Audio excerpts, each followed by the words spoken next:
जय जिनेंद्र बंधुओं, कल्याण मंदिर स्तोत्र की इस कक्षा में आप सभी का हार्दिक स्वागत है। पिछले दिनों से हम निरंतर ही कल्याण मंदिर स्तोत्र की कक्षा को पढ़ रहे हैं। निरंतर ही एक पद्य अथवा दो पद्यों के माध्यम से हम अपनी कक्षा को सुचारू रूप से चला रहे हैं। आज इस कल्याण मंदिर स्तोत्र की अंतिम कक्षा है। हम आशा करते हैं कि पूर्व की कक्षाओं का आपने बहुत ही अच्छी तरह से अध्ययन किया होगा और आगे की कक्षाओं का भी आप अध्ययन करेंगे, इस प्रकार की भावना हमारी है।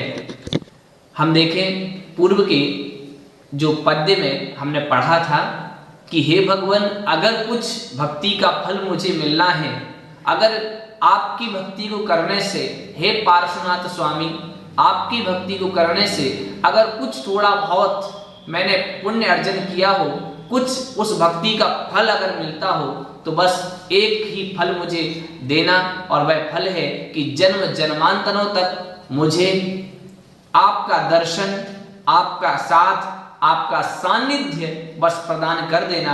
बस यही मेरे लिए बहुत है। इस प्रकार की भावना के साथ हमने पूर्व पद्य का अध्ययन किया था।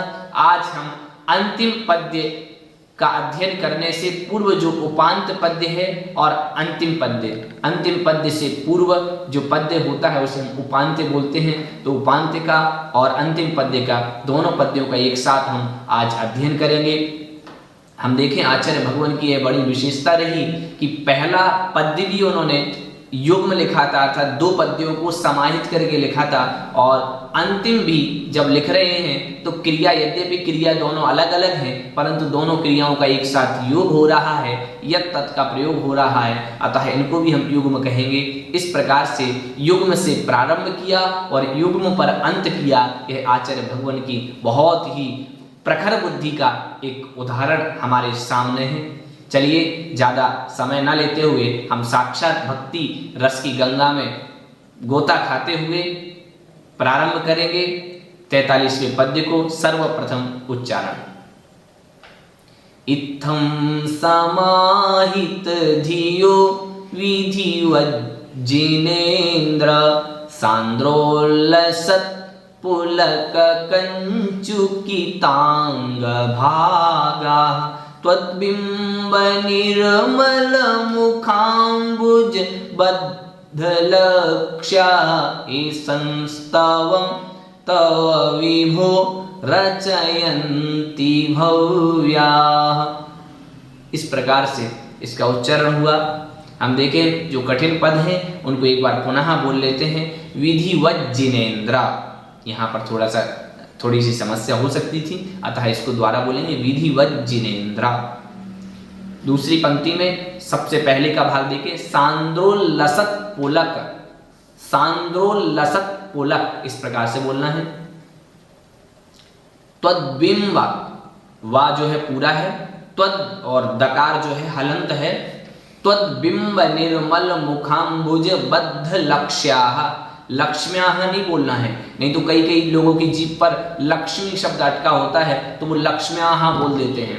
जिस प्रकार से भक्तामर में बद्ध लक्ष्मी इस प्रकार से प्रयोग होता है, तो यहाँ पर भी बद्ध लक्ष्म्याः बोल देते हैं, लक्ष्या ही बोलना है आपको। इस प्रकार से यहाँ जो कठिन पद थे उसका हमने एक बार पुनः उच्चारण किया।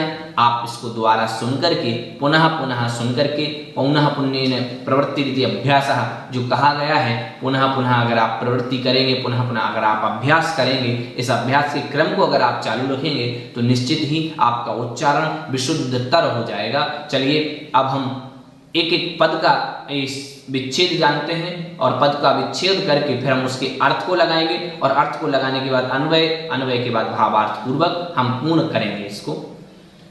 समाहित धियः, यहाँ संधि हो जाएगी तो विसर्ग संधि हो जाएगी, विसर्ग का यहाँ पर सद्भाव हो जाएगा, परंतु जब हम छंद लिखेंगे तो उसमें इस विसर्ग का लोप हो जाएगा। तो समाहित धियः, विधिवत जिनेन्द्र बराबर हो जाएगा विधिवत जिनेन्द्र। सांद्र उल्लसत् पुलक अगर हम करना चाहें तो इसमें भी हो सकती है, सांद्र उल्लसत् पुलक कंचुकितांग भागा, इसमें सांद्र और उल्लसत् में संधि हो सकती है, अर्थात हलोनंतरः संयोग से संयोग हो सकता है, संधि नहीं कहेंगे इसको। और फिर देखें त्वत्बिंब, यहाँ पर संधि हो जाएगी, त्वत्बिंब बराबर हो जाएगा त्वत्बिंब। और फिर यहाँ पर देखें निर्मल मुखाम्बुज, मुख और अम्बुज बराबर मुखाम्बुज, यहाँ भी संधि कर सकते हैं, ठीक है। और नीचे ये संस्तवं तव विभुः रचयन्ति भव्याः इत्यत्र संधि पदम नास्ति कश्चित्, यहाँ पर इस प्रकार से यहाँ पर कोई संधि पद बाकी इसमें नहीं है। अब हम एक एक शब्द के अर्थ को लगाएंगे और फिर उसके बाद हम फिर अन्वय और भावार्थ को लगाते हुए अपने श्लोक को यहाँ पर पूर्ण करेंगे। इत्थम अर्थात इस प्रकार, समाहित, समाहित अर्थात एकत्रित हो चुकी है, अर्थात सावधान हो चुके हैं, इस प्रकार से सावधान होकर के। धियः अर्थात बुद्धि, तो सावधान बुद्धि से अर्थात एकत्रित बुद्धि से, मन वचन और काय तीनों को एकत्रित करके, विधिवत विधि पूर्वक अर्थात जैसी शास्त्रोक्त अर्थात जैसी विधि जैसी करनी चाहिए भगवान की भक्ति वैसे ही विधिवत। जिनेन्द्र, हे जिनेन्द्र भगवान, यहाँ पर संबोधन। सांद्रोल्लसत् पुलक कंचुकितांग भागाः, ये एक पद है।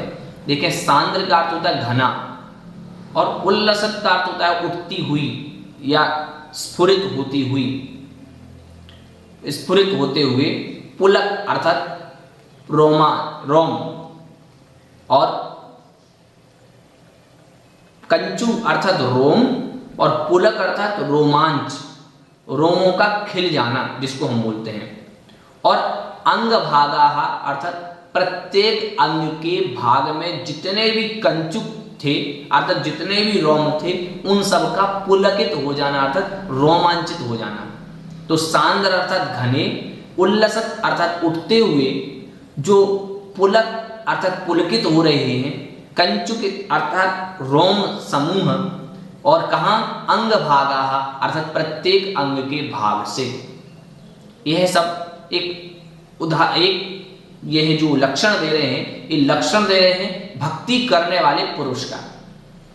त्वद्बिंब अर्थात तुम्हारा जो बिंब है अर्थात तुम्हारी जो मूर्ति है, उस मूर्ति में जो तुम्हारा मुख है वो कैसा है? निर्मल मुखाम्बुज, निर्मल मुख रूपी अम्बुज, अर्थात जहां बिल्कुल मल नहीं है ऐसे आपके मुख को, मुख क्या है? अम्बुज के समान, अर्थात मुख कमल, अम्बुज के समान ना होकर के आपका मुख कमल ही है ऐसा। तो आपके निर्मल जो मुख रूपी कमल पर बद्ध अर्थात बांध दी है जिसने, लक्ष्य अर्थात दृष्टि। तो तुम्हारे प्रतिमा में जो निर्मल मुख है, निर्मल मुख रूपी जो कमल है, उस कमल पर बांध ली है दृष्टि जिसने, ऐसा वह भव्य। ये अर्थात जो, संस्तवम स्तवन स्तुति, तव अर्थात तुम्हारी, विभो अर्थात प्रभु, रचयन्ति अर्थात रचते हैं, भव्याः अर्थात भव्य। इस प्रकार से यहाँ इसका एक एक पद का अर्थ हुआ। अब हम जानेंगे अन्वय, और अन्वय के बाद फिर अर्थ और भावार्थ की ओर अपना ध्यान इंगित करेंगे। देखें, सर्वप्रथम हमने आपको बताया था कि सर्वप्रथम हमें पद्य में देखना पड़ता है कि कोई आपके पास संबोधन पद तो नहीं है। तो हम देखें यहाँ संबोधन पद है जिनेन्द्र, हे जिनेन्द्र भगवन। कहा ए अर्थात जो। अब देखें ये भव्य जो दिया है, ये भव्य करता है यहाँ पर, तो भव्याः अर्थात जो भव्य। कैसे हैं? अब भव्यों का पहले पर को विशेषण लगाना है। तो हे जिनेन्द्र, ये त्वत्समाहित धियः, त्वद्बिंब निर्मल मुखाम्बुज बद्ध लक्ष्याः, सांद्र उल्लसत् पुलक कंचुकितांग भागाः भव्याः, विधिवत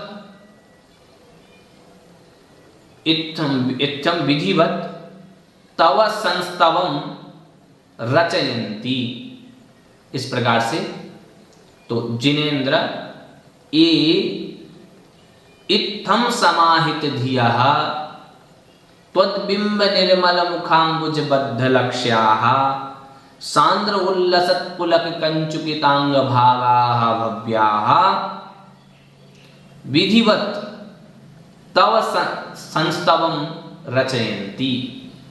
अर्थात हे जिनेन्द्र भगवन, ये अर्थात जो कौन, तो कहा भव्याः, जो भी भव्य पुरुष, इत्थम इस प्रकार, समाहित धियः अर्थात समाहित बुद्धि वाला होकर के, सावधान बुद्धि वाला होकर के, धी मतलब बुद्धि, तो समाहित धियः अर्थात समाहित हो चुकी है धी जिनकी, ऐसे सावधान बुद्धि वाले, अर्थात मन वचन और काय की एकाग्रता जिसकी हो चुकी है, ऐसा समाहित धियः भव्याः, ऐसा सावधान बुद्धि वाला भव्य, त्वद्बिंब निर्मल मुखाम्बुज बद्ध लक्ष्याः, तुम्हारे बिंब मूर्ति में जो निर्मल मुख है, अर्थात निर्मल है मुख रूपी कमल, उस मुख रूपी कमल पर बधी हुई है लक्ष्या दृष्टि जिनकी, ऐसे वह भव्य, यह भव्य का विशेषण है। वह भव्य कैसा है,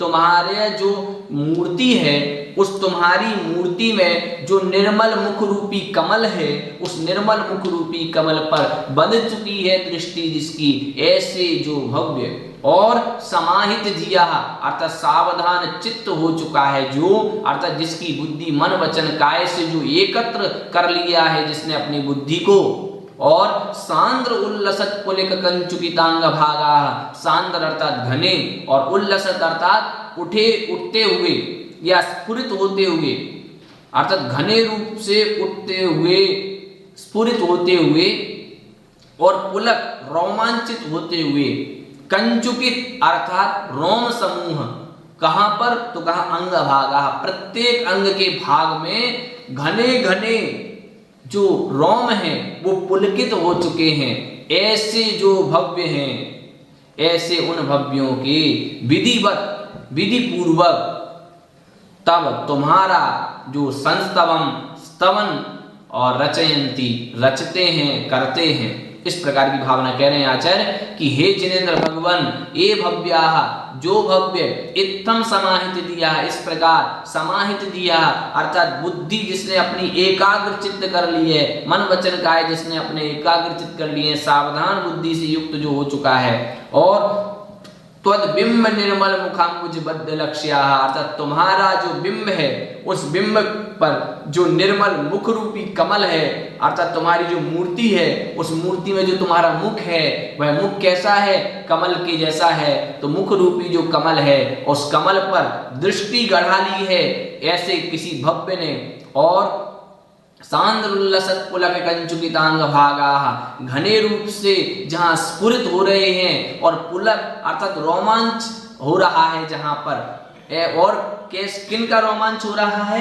तो कहा कंचुकित अर्थात जो रोम समूह है उनका, और कहाँ, तो कहा अंग भागाः प्रत्येक अंग के भाग भाग में, ऐसे जो भव्य लोग हैं वो विधिवत विधि पूर्वक अर्थात शास्त्रोक्त अर्थात जैसे भक्ति की जाती है, जैसे भक्ति में तल्लीनता रखी जाती है, ठीक उसी प्रकार तव संस्तवम रचयंती तुम्हारा स्तवन रचते हैं, इस प्रकार से यहाँ पर रचते हैं। अब ये अर्थात जो रचते हैं, अब वो क्या पाते हैं, वो नीचे के श्लोक में बताएंगे। अर्थात यहाँ तो बता दिया कि हे भगवान, इस प्रकार से जो भव्य जन आपकी बिल्कुल सावधान बुद्धि से युक्त होकर के और तुम्हारे ही मुख पर दृष्टि गड़ाए रहता है, और सघन बहुत सारे रोम जिनके खड़े हो चुके हैं, पुलकित हो चुके हैं, जिनके शरीर के प्रत्येक भाग में ऐसे जो भव्य आपका स्तवन करते हैं, वो भव्य क्या पाते हैं, तो आगे के जो पद्य है आगे का उसको हम लगाएंगे, तब इसका अर्थ हमें बैठेगा। इसलिए हमने आपको पहले कहा था कि युग्म से प्रारंभ और युग्म से अंत, यही है आचार्य भगवान की महती विशेषता।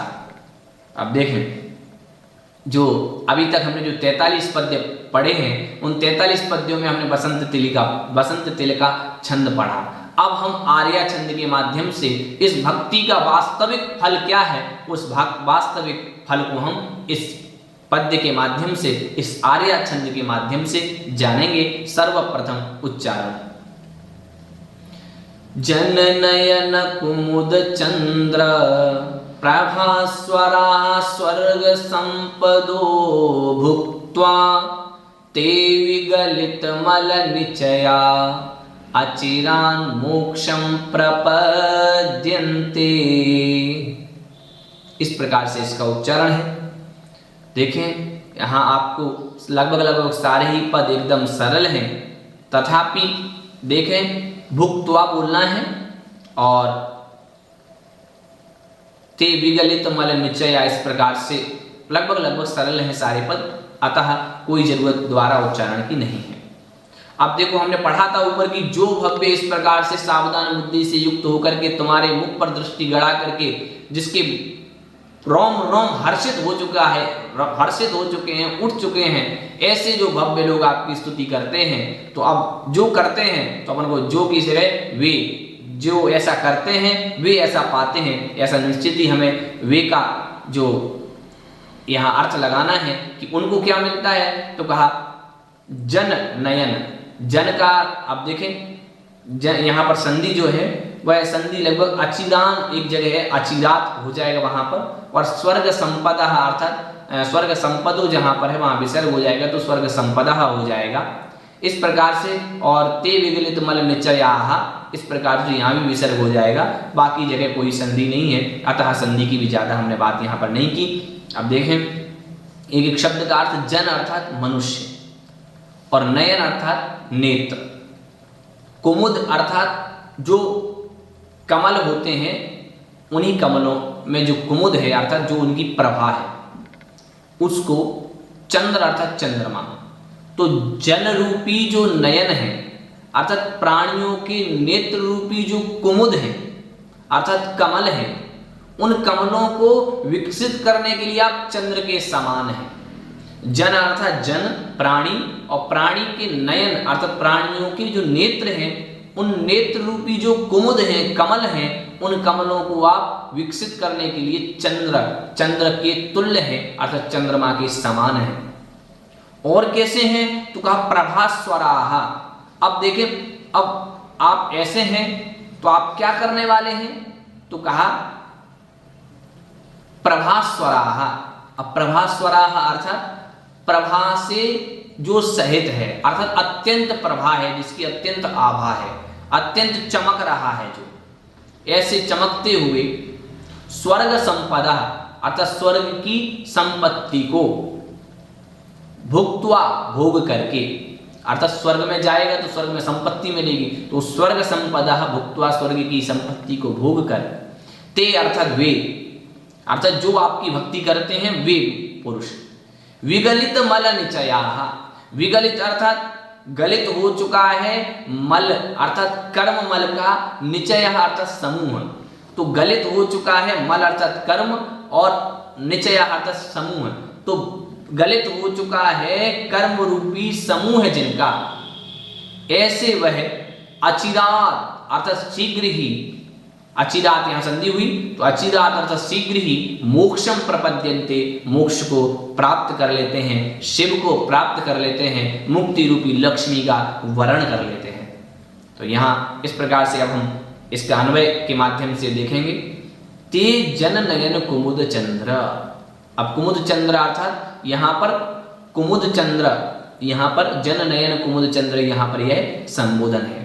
कह रहे हैं कि हे जनों के नयन रूपी कुमुद को विकसित करने के लिए चंद्र के समान पार्श्वनाथ भगवान, हे पार्श्वनाथ भगवान आप कैसे हैं तो कहा जनों के नयन, जन नयन, जनों के जो नयन नेत्र हैं उन नेत्रों को कुमुद की तरह अर्थात कौम यहाँ पर यह कमल होने, कुमुद का अर्थ कमल से लेना है, तो जनों के नेत्र रूपी जो कुमुद है कमल है उन कमलों को विकसित करने के लिए जो चंद्रमा के समान है, ऐसे हे जन नयन कुमुद चंद्र, ते प्रभास्वराः, ते अर्थात वह, ते कौन तो ते से हमें ऊपर से अर्थ लेना है कि जो आपका स्तवन करते हैं वो, वे प्रभास्वराः अर्थात प्रभास्वराः अर्थात अत्यंत कांति से सहित स्वर्ग संपदा, स्वर्ग की संपत्ति को भुक्त्वा भोग करके, विगलित मल निचयाः अर्थात स्वर्ग की संपत्ति को भोग कर पुनः कर्म भूमि में प्रवेश करेंगे, मनुष्य बनेंगे, और विगलित अर्थात गलित करेंगे मल रूपी अर्थात मल अर्थात कर्म मल, तो कर्म रूपी मल के निचयाहत समूह, तो अपने गलित करेंगे मल रूपी समूह को, तो कर्म रूपी मल समूह से रहित हो करके अचिरात शीघ्र ही मोक्षम प्रपद्यन्ते, मोक्ष को प्राप्त करेंगे, मोक्ष को प्राप्त करते हैं। इस प्रकार से यहाँ पर इसका फल अंत में बताया गया है। वास्तविक भक्ति का फल यही है कि, और कहा भी गया है पुण्य फला अरहंता, और तो पुण्य का फल अरहंत भगवान बनना है और भक्ति आदि से पुण्य का संचय होता है। निश्चित ही वह पुण्य हमें मुक्ति को देने में सहायक बनेगा। इस प्रकार यहाँ पर यही कहा कि हे भगवान, आप जनों के नेत्र रूपी जो कमल हैं, उन कमलों को विकसित करने के लिए चंद्रमा के समान है। ऐसे वे पुरुष प्रभास और अत्यंत दैदीप्यमान स्वर्ग संपत्ति को भोग करके और वहां से जैसे ही स्वर्ग से वापस आएंगे तो मुनि दीक्षा लेकर के अपने कर्म रूपी जो समूह है, उस कर्म रूपी समूह को नष्ट करके शीघ्र ही मोक्ष को प्राप्त करेंगे। इस प्रकार की यह भक्ति से पूर्ण भावना यहाँ पर द्योतित होती है। निश्चित ही आपने अभी तक जितना हमने पढ़ा, इसका पूर्ण का अभी जो हमने 2 पद्य पढ़े, एक साथ उनका अर्थ जान लेते हैं।